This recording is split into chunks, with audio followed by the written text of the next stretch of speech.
They came from nothing, three boys with holes in their shoes standing on a cracked Houston sidewalk, dreaming of microphones instead of miracles. Their names were Dino, Shazam, and G.I. Brothers, by blood and by hunger. When they sang, it wasn't polished. It was pain wrapped in velvet. And when the world finally heard them, it didn't just listen, it melted. The song was Knockin Da Boots.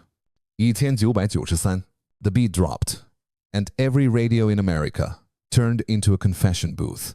R&B had found its new voice, raw, sexual, unapologetically Southern. Three teenagers from Houston had done what no one expected.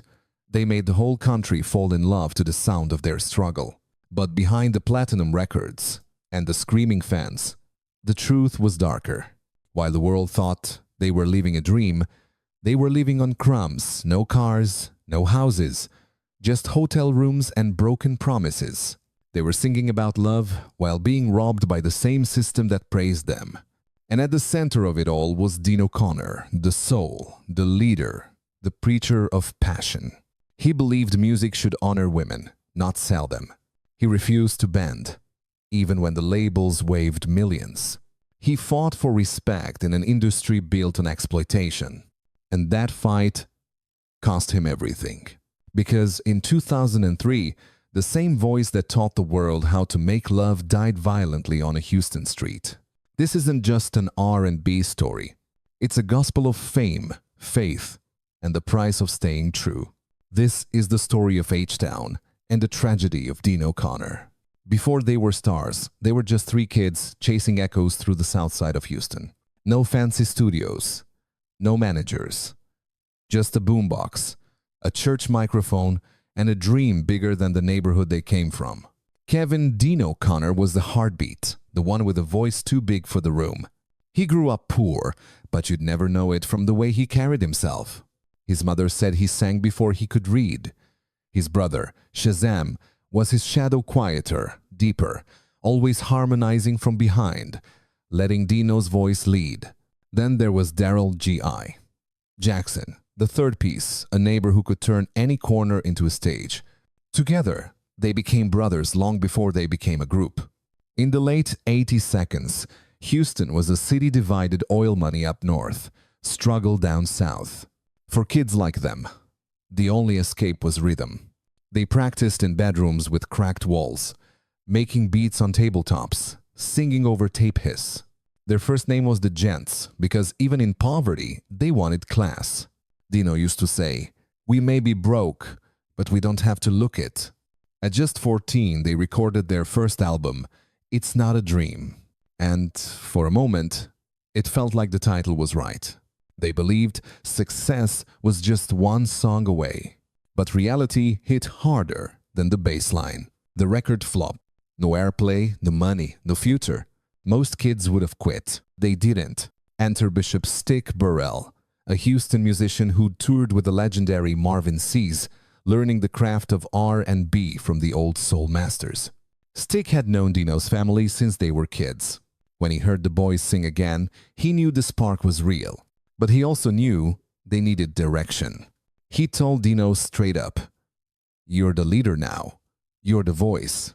From that day forward, Dino became more than a singer. He became the face and fire of the group. Stick started experimenting with a sound that blended old-school soul with the swagger of hip-hop heavy bass, warm keys, sensual rhythm. He pulled a sample from Zapp and Rogers' Be All Right. That same sample later appeared on Tupac's Keep Ya Head Up. But before that, Stick had used it to craft something softer, a slow burn meant for love, not pain. He gave the boys the beat and told them to write from the heart. The result was Knockin Da Boots. Back then, they didn't even have a proper studio. They recorded in small rooms, stacking vocals, praying someone would hear them, and someone did. Their manager, Pat Johnson, had connections with Luke Skywalker, the notorious founder of 2 Live Crew. Johnson tricked fate itself. When Luke came to town, he accidentally made him miss his flight, then dragged him to the studio. Luke walked in, saw 3 broke kids in torn sneakers, but when Dino opened his mouth, Luke froze. He later said in his book, "They were dirt poor, but they sang like they owned the world." Right there, Luke made them an offer. He hated their old name, the Gents. He wanted something raw, something proud, something that screamed where they came from. He looked at them and said, "From now on, y'all are H Town. A new name, a new beginning." Luke took them to Miami, bought them clothes, put them in a real studio for the first time. They finally had a shot, but they also had no idea what was coming. They didn't know that fame would hit faster than money, that the same song that would change their lives would also start the countdown to their heartbreak. Because Knockin Da Boots wasn't just a record, it was destiny waiting to collect its debt. When Knockin Da Boots dropped in March of 1993, it didn't just land on the charts, it detonated. Radio stations across the country played it until the vinyl grooves wore thin. Every slow dance, every high school party, every late-night confession carried that same line. "Yeah, we're Knockin Da Boots." In one summer, 3 boys from the south side of Houston became national stars. The record hit #1 on the Billboard R&B chart, #3 on the Hot 100, and sold over 1 million copies. Their album, Fever for the Flavor, stormed the shelves #1 R&B, top 20 overall. No one saw it coming. Least of all, Dino, Shazam, and G.I. They were barely out of their teens, still shy, still humble, still learning how to navigate the cameras that suddenly chased them. But on stage, something lit up inside Dino. He wasn't just singing anymore, he was preaching. Sweat dripping, shirt open, voice trembling with fire and velvet. The women screamed until they cried. The men nodded in respect. R&B hadn't felt this alive since Marvin Gaye whispered, "Let's get it on." Tour life came fast. The Coca-Cola Summerfest tour put them alongside SWV, Shy, Naughty by Nature, even LL Cool J, 20,000 fans every night chanting their names. Backstage, they were still just kids eating fast food and calling home collect. But when the lights hit, they looked immortal. Then came Lick You Up. Another hit, another rush. Then Part-Time Lover, produced by Devante Swing of Jodeci for the Above the Rim soundtrack. The same film that gave Tupac one of his most iconic roles. That soundtrack went double platinum, and H Town songs soared with it. At the 1,995 Source Awards, when Suge Knight gave his infamous speech at Puffy, H Town were backstage. Kids from Houston watching history happen. They'd made it. But fame doesn't come clean. While the record sold millions, the checks didn't match. After the numbers were counted, the group received only $36,000 total. Split 3 ways. No cars, no houses. Just hotel rooms and per diem envelopes, barely enough for food. Dino joked on stage, but off stage, he was selling his stage shirts to fans for $100 each, just to survive. Their producer, Stick Burrell, later said he remembered Luke Skywalker handing them $20,000 a month while touring, but somewhere between Miami and the accountants, the money disappeared. Contracts written in small print became invisible chains. Still, they kept performing. They couldn't stop, the crowds wouldn't let them. Everywhere they went, women fainted, men envied, radio demanded more. H Town had become sex symbols, the southern princes of slow jams. They won the Soul Train Music Award for Best New Artist, beating Escape and Tag Team. Magazines called them the new kings of bedroom R&B. But behind the cameras, Dino was changing. He saw how the industry was feeding on them, how every headline focused on abs and sweat, not the soul in their music. He wanted more. He wanted the kind of songs that healed instead of sold. He began writing lyrics about respect, love, spirituality. He talked to his brother about taking control, about building something that was truly theirs. He didn't know it yet, but that desire for control would cost him his peace. Because the moment an artist in the system starts asking questions, the machine starts pushing back. The fame that once felt like freedom was starting to feel like a cage. And soon, the boys from Houston would realize the hardest part of making it is keeping your soul once you do. By 1994, fame had stopped feeling like a blessing. The lights were too bright, the applause too short. And behind every performance, there was a contract waiting to choke them. H Town were working on their second album, Begging After Dark. Dino wanted something deeper. He was tired of being painted as a sex machine. He wanted songs that talked about love, faith, and the pain of growing up in a world that didn't love you back. But Luke Records had other plans. They wanted more boot knocking, more bodies, more headlines, more skin, Dino argued. We already proved we can sell records. Now let us sing. But to the label, art didn't matter. Formula did. And the formula was lust. When the group appeared on Video Soul with Donnie Simpson, they did something no one expected. They walked on set in shackles, real metal cuffs on their wrists and ankles, to protest the label holding them hostage. On live TV, they declared, "We're not slaves to the industry." It was a powerful image, but a dangerous move. Luke was furious. The album still dropped Begging After Dark, led by the single Emotions.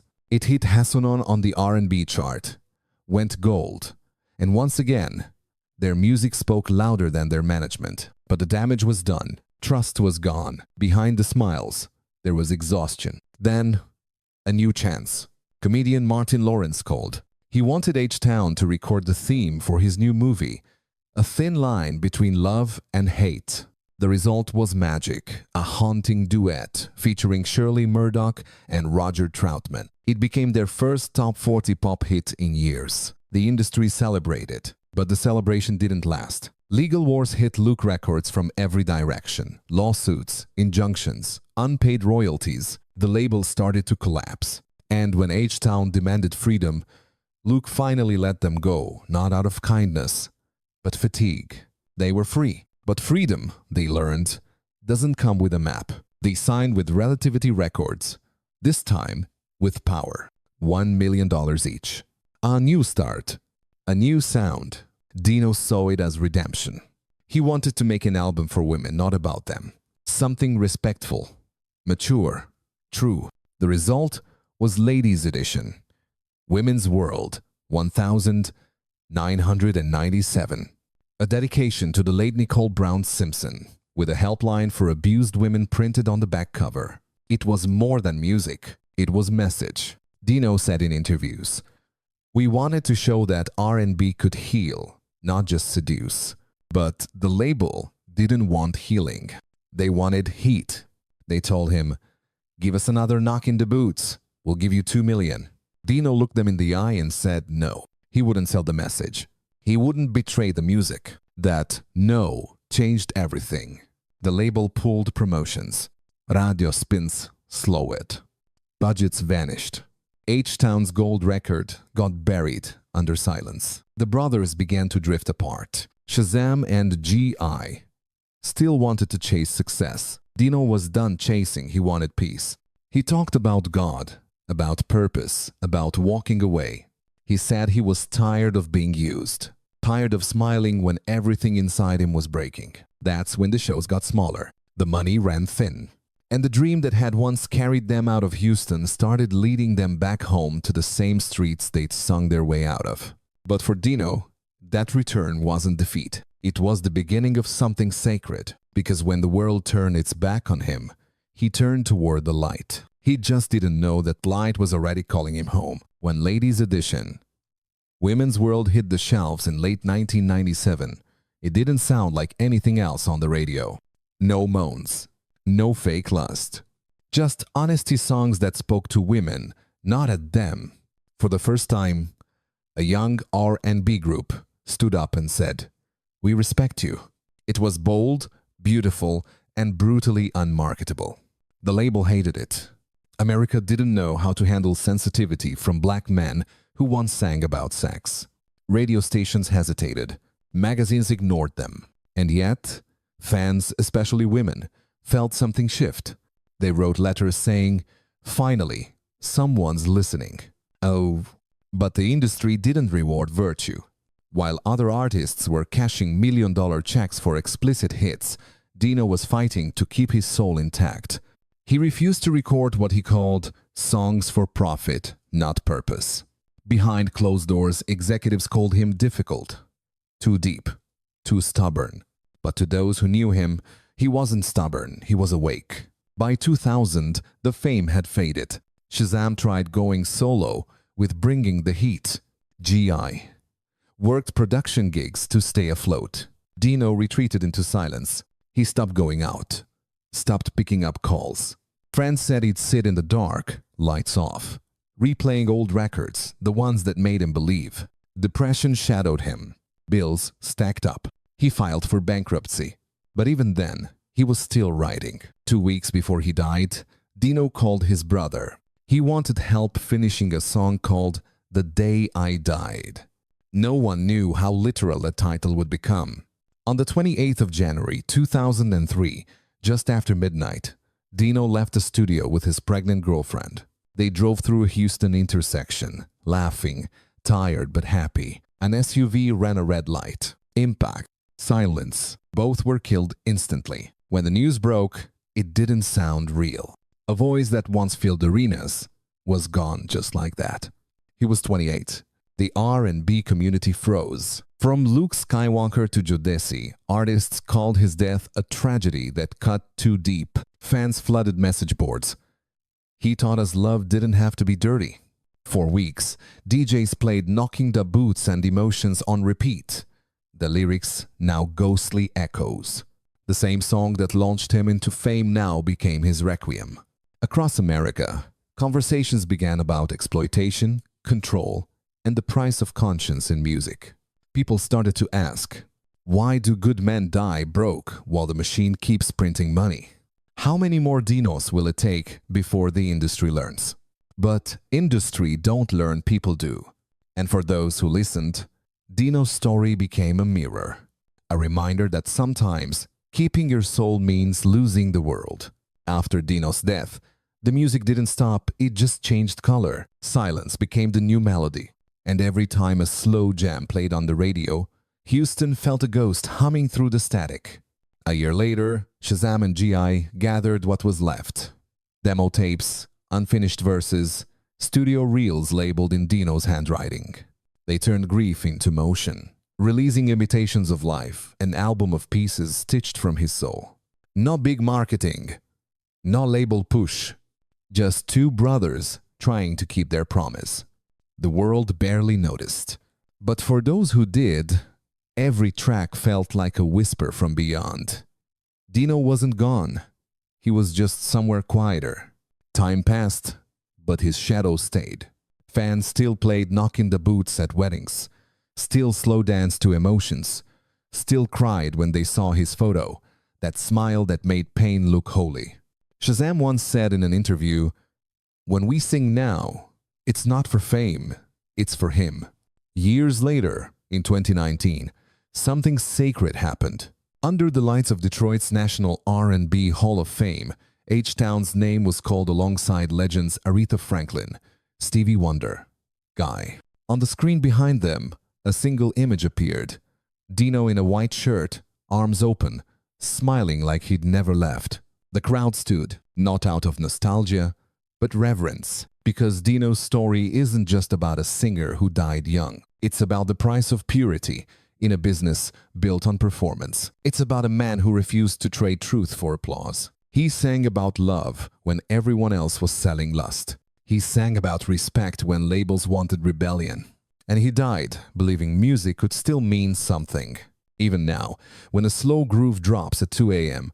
in some small R&B bar, someone mouths his words. Somewhere, a DJ whispers, "This one's for Dino." And for a moment, the room feels warm again, like he never left. Because legends don't disappear. They echo. They breathe through the people they heal, through the songs that outlived them. He came from nothing. He sang about love. He died for his truth. And somewhere, when that beat drops, Dino still sings.